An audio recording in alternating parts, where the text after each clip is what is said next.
Hello বন্ধুরা, আজকে আমি নিয়ে চলে এলাম তোমাদের জন্য আমার তৈরি করা স্পেশালভাবে ভার্জিন মজিতো।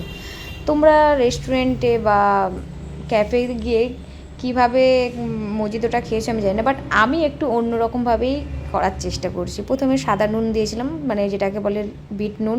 তারপর লেবুর রসটাকে ভালো করে নিয়ে ওটাকেই ওই লেবুটাকেই ফেলে দিলাম গ্লাসের মধ্যে, আর একটু দিলাম পুদিনা পাতা। তারপরে ভালো করে ওটাকে ম্যাশ করে নিয়ে এর মধ্যে একটু জলজিরা দিলাম।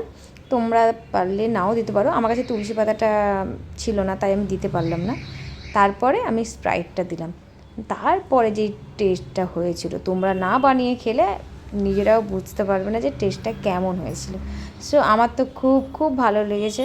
এবার আমি জানি না তোমাদের কেমন লাগবে, তোমরা ঘরে বানিয়ে খেয়েই দেখতে পারো যে সত্যি তোমাদের তৈরি করা মজিতোটা কেমন। রেস্টুরেন্টকেও হার মানিয়ে দেবে আমার মতন যদি বানিয়ে খাও।